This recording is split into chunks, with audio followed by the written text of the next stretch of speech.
Dovete sapere che alla fine degli anni 90, tra il 1997 e il 1999, quando avevo 11 e 13 anni, bazzicavo spesso su Teleregione, un canale regionale che passava qui in Puglia.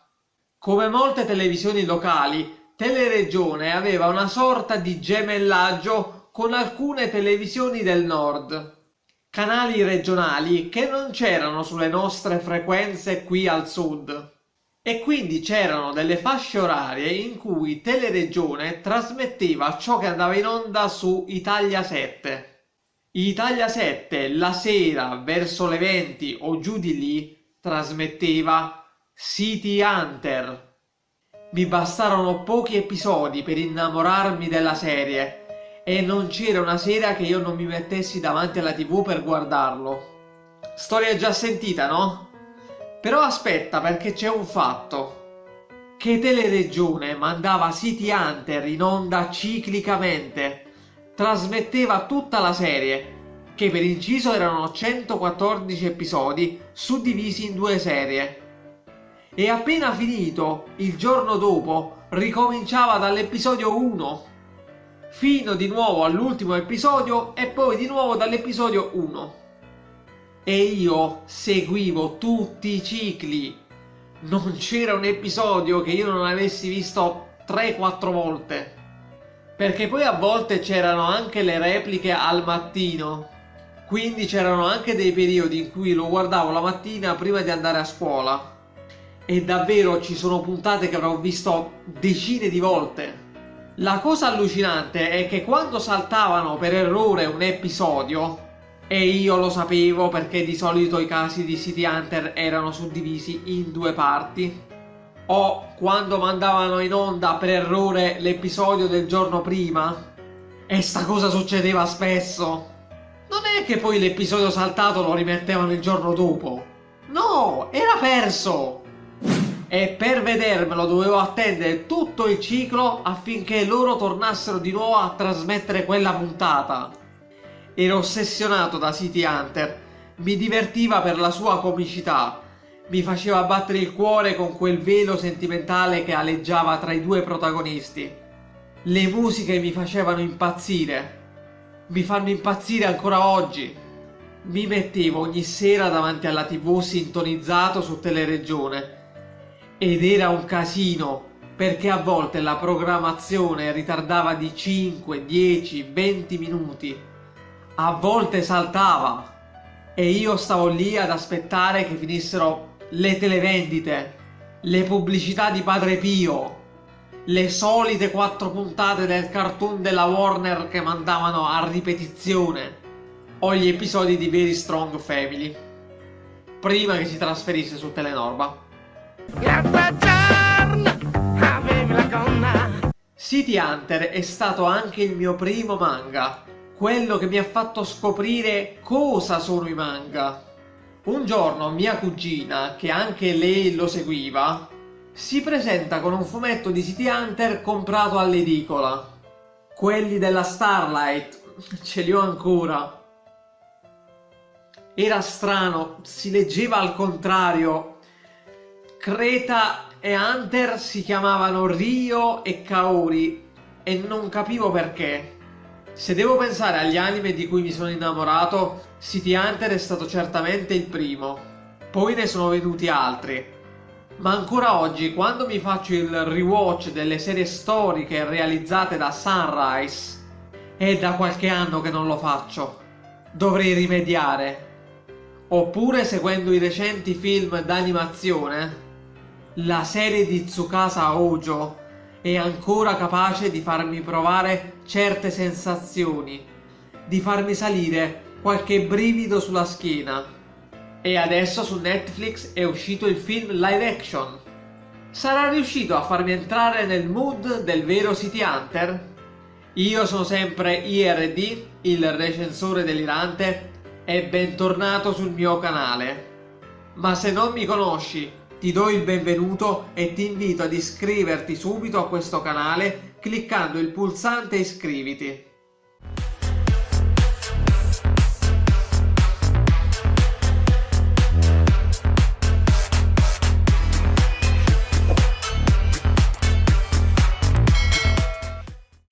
diretto da Yuichi Sato e scritto da Tsuro Mishima, è una produzione Netflix e Horipro. Il film si apre introducendo il protagonista Ryo Saeba, detto City Hunter. Nel doppiaggio delle prime serie dell'anime faceva proprio di nome Hunter. Ryo ha un'agenzia insieme a questo socio, Makimura, che nel doppiaggio dell'anime era Jeff. Makimura è un ex poliziotto e i due praticamente sono dei cacciatori metropolitani. Ryo e Makimura accettano casi particolari che di solito hanno a che vedere con gli ambienti malavitosi di Shinjuku, dove sono ambientati il film e la serie, e vengono assoldati attraverso le lettere XYZ scritte su una lavagnetta pubblica. Ryo è un donnaiolo da strapazzo, ma sul campo di battaglia è intrepido e inarrestabile, un tiratore perfetto. Che cosa succede? Che mentre loro stanno cercando su commissione questa influencer che era scomparsa, Makimura, il socio di Ryo, indaga su una droga che era stata impiegata in guerra attraverso degli esperimenti, che aumenta la forza delle persone per poi causarne il decesso solo dopo poche ore. Makimura ha questa sorella Kaori, che nell'anime italiano era Kreta, a cui deve rivelare che Kaori in realtà non è davvero sua sorella, ma fu adottata dal padre di Makimura, che era un poliziotto che l'aveva presa con sé, dato che aveva abbattuto il vero padre di Kaori, che era un criminale. Solo che un attimo prima che le riveli tutto, viene ucciso da uno di questi tizi che aveva per l'appunto assunto quella droga, la Angel Dust, la polvere degli angeli. E qui possiamo subito notare come il film riprenda la sottotrama principale del manga. Infatti il manga è strutturato a casi, ma il filo comune che lega tutta la serie è per l'appunto l'Angel Dust, un po' come l'organizzazione nera in Detective Conan. Probabilmente non dirà nulla a chi ha seguito solo il cartone animato, perché infatti l'anime epurò completamente tutta la sottotrama della polvere degli angeli. Quindi Ryo, insieme a Kaori, che di fatto diventa la nuova socia di City Hunter, più l'aiuto di Saeko, che nel doppiaggio nostrano era Selene o talvolta Selena, a seconda dell'umore degli adattatori italiani. Saeko è questa bellissima detective che spesso collabora, sfrutta Ryo Saeba. Insomma, Ryo e Kaori, con l'aiuto di Saeko, vanno alla ricerca di Kurumi, l'influencer, per tirarla fuori dai guai e proteggerla. Ma anche per trovare la connessione con l'Angel Dust, scoprire chi ha fatto uccidere il fratello di Kaori e vendicarlo. Questa è la trama di City Hunter di Netflix. Ma facciamo un passo indietro. Il live action di Netflix non è il primo film di City Hunter con attori in carne ed ossa.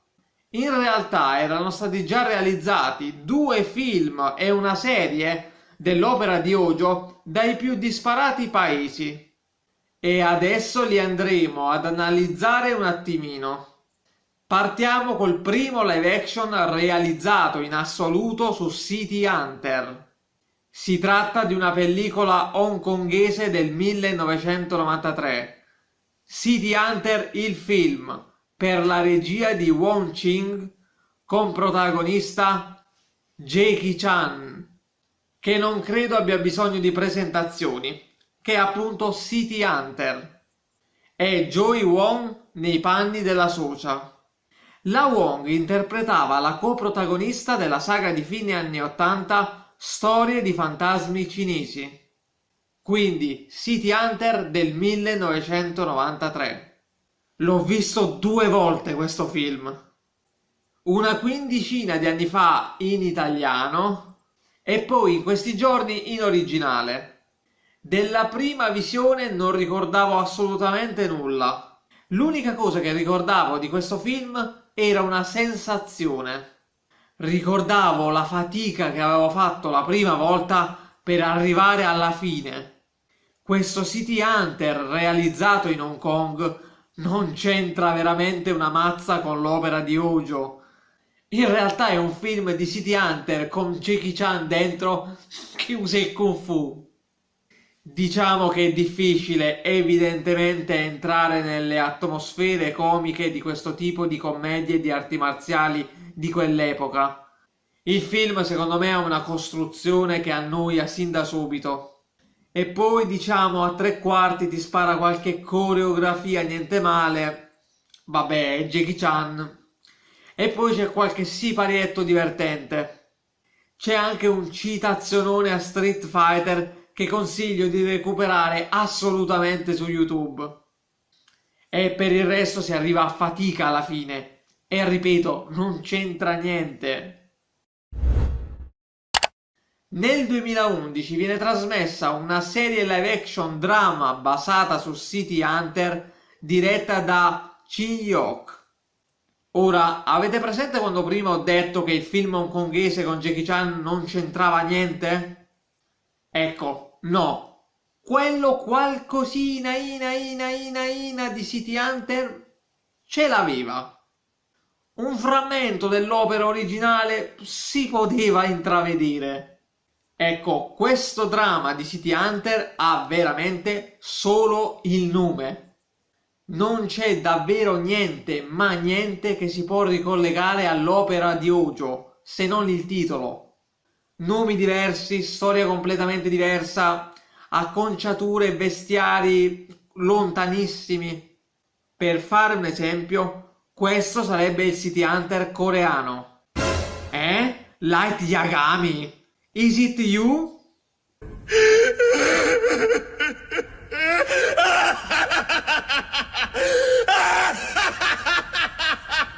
Sì, è vero, io sono Kira. Questo è il protagonista della serie, interpretato da un ancora acerbissimo Lee Min-ho, che sarebbe quello della serie di Apple Pachinko, la moglie coreana. E non c'entra nulla, non è un Don Giovanni, non fa i casi, non ha la socia gelosa, niente, è un semplice mix d'azione. È così così, si fa guardare, è simpatico, ma davvero questo non c'entra niente. Uno lo potrebbe guardare e mai ricollegarlo a City Hunter. Il secondo film realizzato su City Hunter non è asiatico, ma francese. Scritto e diretto da Philippe Lachaud e intitolato Nicky Larson et le Parfums de Cupidon. Nicky Larson? Sì, si chiama Nicky Larson perché in Francia City Hunter fu reintitolato così. Quindi Ryo Saeb è diventato Nicky Larson. Sì ragazzi, l'Italia non era assolutamente l'unico paese che occidentalizzava i nomi e i titoli degli anime. Com'è questa versione di City Hunter? Niente male. Philippe Lachaud, che tra le altre cose interpreta proprio Ryo Saiba, cioè Nicky Larson, dimostra di conoscere molto bene l'opera di Hojo e confeziona una commedia d'azione indubbiamente divertente con anche buone tecniche di regia. Certo, i costumi, quelli di Ryo e Falcon, sono un po' una carnevalata, ma il tutto è molto in salsa City Hunter. Umibozu o Falcon è identico, però non lo so, non lo sento qui City Hunter. Cioè, vi spiego, è fedele, lo spirito bene o male è quello. Diciamo che prende di più la parte demenziale di City Hunter, anche se non manca qualche elemento drammatico un po' forzato. E ribadisco che si vede che Lachaud conosce la serie. Credo ne fosse un grande fan e ha fatto un lavoro divertente.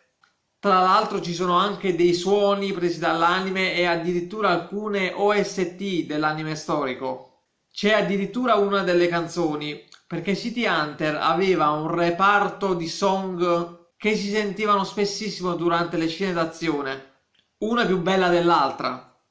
E qui si sente Footsteps, una delle famose più belle. Quindi ok, per me promosso, nettamente migliore di quello realizzato in Hong Kong. Però Non posso dire di aver provato le sensazioni dell'opera originale. E perché dico questo? Perché la versione di Netflix diretta da Satō invece ci è riuscita. Perché ha preso il cuore dell'anime e manga e lo ha portato sul piano fisico, ma senza renderlo troppo posticcio, e riuscendo a ricreare tutti quegli elementi che costituiscono generalmente la natura degli episodi di City Hunter e riuscire a creare quelle medesime atmosfere. Faccio un esempio. Di solito il canovaccio dell'opera originale è Ryo e Kaori che vengono assunti per proteggere una donna da qualche malintenzionato. Di solito questa donna ha una vita privata da condurre, spesso ha un lavoro particolare. E cosa succedeva nel manga e nell'anime? Che Ryo e Kaori entravano nella vita della protetta e questo era molto interessante perché dava vita a situazioni estremamente divertenti e sempre diverse da ogni episodio. Qui nel live action succede. Ryo e Kaori trovano Kurumi, la ragazza che dovevano cercare e proteggere. Lei fa l'influencer, infatti è una famosa cosplayer, e deve partecipare a questo evento di cosplay. E si creano queste situazioni in perfetto stile City Hunter. Io ho davvero sentito l'opera di Hojo. Qui, tra l'altro, oltre ad esserci delle gag che fanno sbellicare, tipo quella degli otaku, cerco di non entrare troppo nel dettaglio per non fare spoiler. Hanno pure usato l'escamotage dell'evento cosplay per inserire un elemento dell'anime che ovviamente in un film con attori in carne ed ossa sarebbe stato improponibile. Improponibile se si ha la pretesa di portare la storia su un piano un minimo realistico. Ma adesso passiamo al lavoro più convincente del film. Parlo ovviamente della scrittura e della messa in scena del personaggio di Ryo, interpretato da Ryohei Suzuki, che ha fatto un lavoro mostruoso. Lui è sempre stato un grande fan di City Hunter, sognava di interpretarlo. La mia insegnante di giapponese, con cui ho imbastito delle piacevoli discussioni sul film e che mi ha fatto anche scoprire la versione francese, mi ha girato delle interessanti interviste fatte a Suzuki e si percepisce la passione con cui ha fatto questo ruolo, ma anche di come conoscesse bene l'opera di Hojo. Innanzitutto mi piace che abbiano fatto un compromesso fra la fedeltà al manga anime e con il riadattamento per la riduzione cinematografica. Quindi vengono ripresi paro paro degli elementi quali la Mini Minor o Mini Cooper di Ryo, ma ad esempio le sue vesti vengono un po' riadattate, benché comunque il vestiario di City Hunter non è nulla di trascendentale. Però io non ho percepito l'effetto carnevale come nella versione francese. Il Ryo Saeba di Ryohei Suzuki ha proprio quelle caratteristiche che aveva nell'anime e sono messe in scena in maniera funzionale. Tipo Ryo è un personaggio che passa dalla totale imbecillità ad una serietà di ghiaccio con uno schiocco di dita, o viceversa.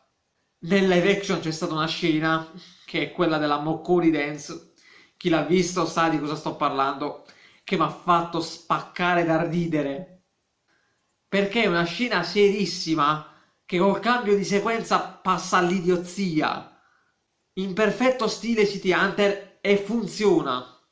Non si sente l'effetto kitsch, ma è proprio l'equilibrio tra serietà e comicità che non tradisce le aspettative. Il lato di Ryo di uomo forte, invincibile, anche se non lo è, si sente nel film. Hanno messo l'accento esattamente dove andava messo. Chi guarda il film senza aver mai seguito l'opera originale, tutte queste cose le percepirà. Ed è esattamente così che dovrebbe essere un live action tratto da un'opera animata o cartacea. Non deve essere una roba adatta solo all'appassionato, ma deve essere anche per chi non l'ha mai seguito. E non è tanto il discorso che poi il fruitore si avvicinerà anche al manga e anime. Sì, questa è una buona cosa, però il fruitore deve potersi immedesimare nel film senza aver bisogno di aver mai seguito l'opera originale o di aver bisogno di andarsela a recuperare. Ho già fatto questo discorso in un mio video intitolato Dragon Ball e One Piece non si possono fare in live action. Sarà vero? In cui, vista l'imminente uscita del live action di One Piece, si discuteva online se fosse possibile realizzare bei live action tratti da manga e anime. La risposta ovviamente è ed è sempre stata sì. Tornando a City Hunter di Netflix. Tutta la costruzione del film riflette in pieno la struttura dei casi di City Hunter. C'è ad esempio una scena dove Ryo va nell'armeria con Kaori e poi si scatena contro la banda nemica usando armi e munizioni a profusione. Anche questo fatto che lui passi da piano A, piano B, piano C. Mi sono sentito immerso in quel mondo, ma senza avere la percezione di stare a guardare una sfilata di cosplayer. Poi c'è anche questa cosa che hanno messo. È un aspetto ricorrente di Ryo nel manga e anime, che quando qualcuno dei suoi viene rapito, che sia Kaori o la protetta di turno, lui in realtà sa già dove è stata portata perché le ha in precedenza attaccato di nascosto a un GPS. Oppure il fatto che lui abbia numerosi informatori malavitosi di Shinjuku che lo conoscono e sanno che non gli devono rompere il cazzo. Gli autori sono stati bravi anche a creare il legame tra Ryo e Kaori. C'è stata una sequenza drammatica con i vetri che ricorda molto una scena della serie. Mi ha proprio dato sensazioni assai simili. Sato ha discretamente diretto la pellicola e ha egregiamente diretto gli attori. E poi ottima la sceneggiatura di Mishima. Il personaggio di Kaori mi ha convinto pure. Certo, non si vede quella Kaori proprio incazzosa dell'anime. Anche lei c'è in una di queste interviste con Suzuki. È davvero tenera. Certo, il film sicuramente non è perfetto. Ha qualche mancanza. Allora, nel film ci sono tra i personaggi secondari Saeko Nogami. Non c'è Falcon. Ci sarà sicuramente nell'eventuale seguito, che speriamo ci sia. Quanto a Saeko, forse ecco è quello meno riuscito, perché io credo per una questione di tempo, ma forse addirittura anche per una questione di politically correct. Non lo so, allora. Saeko nel film diciamo che non combatte, sta un po' dietro le linee gialle e mi è venuto da ridere perché le hanno dato la posa uguale all'anime, cioè dove sta così. Ma il fatto è che ce l'ha sempre, cammina così. Quindi è un personaggio che rimane in disparte, anche perché è stato quasi eliminato il fattore sfruttamento. Spiego. Saeko è una bellissima donna e secondo me qui non è stato messo l'accento sulla sua sensualità. Fermo comunque restando che il film non deve per forza essere al 100% fedele. E comunque Saeko sfrutta la sua bellezza per far fare a Ryo tutto quello che lei vuole, tant'è che lei nell'anime deve a Ryo un sacco di favori sessuali, diciamo pagamenti in natura. Nel film c'è un accenno a questo, perché lo si può leggere dal cellulare di Ryo che lei ha questo debito con lui. Però la cosa si chiude lì, non viene spiegata e secondo me chi non ha seguito la serie non potrà arrivarci. Quindi insomma un personaggio che al momento sembra incompleto. Diciamo che questo forse è l'unico difetto che ho riscontrato, ma non perché non sia fedele, ma semplicemente perché penso che sia un personaggio che possa dare molto di più. A me è venuto il dubbio. Non è che non hanno voluto approfondire la cosa per una questione di politicamente corretto? Perché comunque è una donna che sfrutta il suo corpo per ottenere ciò che vuole. In realtà Saeko nel manga anime, al di là di questo, è anche descritta come un eccellente detective, spacca culi sul campo di battaglia. Chissà, magari nel secondo film mi daranno più soddisfazioni. E parlando di politically correct, arriviamo anche al nostro Hunter. Ryo, infatti, nell'anime e manga, mette letteralmente le mani addosso, palpandole, a tradimento, le clienti, che di solito sono bellissime ragazze, ma anche a tizie che ferma per strada. Ovviamente sono gag giapponesi figlie del tempo, che di solito terminavano con lui che si beccava un calcio nelle palle o una martellata in testa. Un po' come il maestro Muten o genio delle tartarughe di Dragon Ball. Qui però di questo suo lato non ce n'è traccia e da un prodotto di Netflix me lo potevo immaginare. Un altro aspetto forse rimosso per lo stesso motivo è il fatto che spesso Kaori nell'anime e manga viene scambiata per un uomo. Lo stesso Ryo spesso la prende in giro per questo motivo. Io ho pensato, non è che hanno rimosso questa cosa perché potrebbe ricadere nel body shaming? Comunque, in conclusione, per me il live action di City Hunter di Netflix è strapromosso. Io mi sono divertito, mi sono appassionato, ho sentito City Hunter, ho provato quei brividi e li ho riconosciuti. Consiglio di guardarlo sia a chi ha seguito la serie sia a chi non l'ha mai seguita. Infatti è anche un aspetto che apprezzo, il fatto di poter essere apprezzato da qualunque tipo di spettatore. Fatemi assolutamente sapere se l'avete visto, se siete d'accordo con me o avete un'opinione diversa. Scrivetelo nei commenti, voglio sapere cosa ne pensate. Se i miei contenuti vi piacciono, sostenetemi con like, commenti e condivisioni. IRD vi saluta e vi rimanda alla prossima.